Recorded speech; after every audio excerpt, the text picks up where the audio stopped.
સુરતના રાંદેર વિસ્તારમાં યુવકની હત્યા. વહેલી સવારે મિત્રએ જ કરી મિત્રની હત્યા.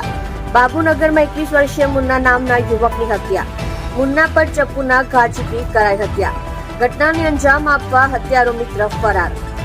રાંદેર પોલીસ ઘટના સ્થળે આવી પહોંચી યુવકના મૃતદેહને પોસ્ટમોર્ટમ અર્થે મોકલી કાર્યવાહી હાથ ધરી.